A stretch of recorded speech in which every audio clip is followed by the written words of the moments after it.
Two things are true about Pokemon games. There's usually going to be a couple versions of them, and they're going to spread like kudzu across every genre they can find a foothold in. Such was the start of their intrusion into roguelikes way back in 2006, when we witnessed the rare occurrence of interconnective releases on entirely different platforms.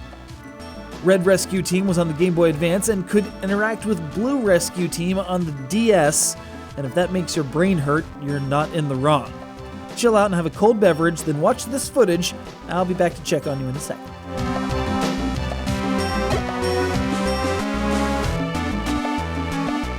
Still breathing? Good. As you may notice, it looks very much like, well, every other Pokémon Mystery Dungeon that there's been since, be it on the DS or 3DS. As a person who's been transformed into a Pokémon via a multiple-choice personality questionnaire, you're soon recruited to start up a rescue team and help out Pokémon in need for fun, profit, and storyline progression. This, though, is really the first time we got to see a world full of Pokémon without the specter of human presence controlling them and directing their conflicts, so from a storytelling perspective, everything was new. And by new, I mean nothing makes sense here. A Skarmory flew off with a Diglett. Flew off with a Diglett. How? How does that even happen?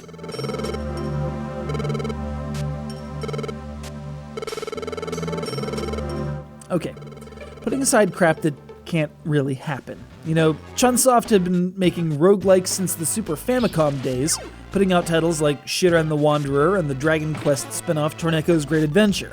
They became very, very good at it, and could pretty much just adapt any property to their mechanics with the greatest of ease. But in the case of Pokemon, there's also the expectation of using the complex system of attack types and defensive advantages to your benefit, which works for the most part like you'd expect it to in any standard canon Pokemon title, save for outright immunities, which now result in a tiny but still extant bit of damage. Yes, you can mudslap a Pidgey. That's how Mudkips roll, and you like them.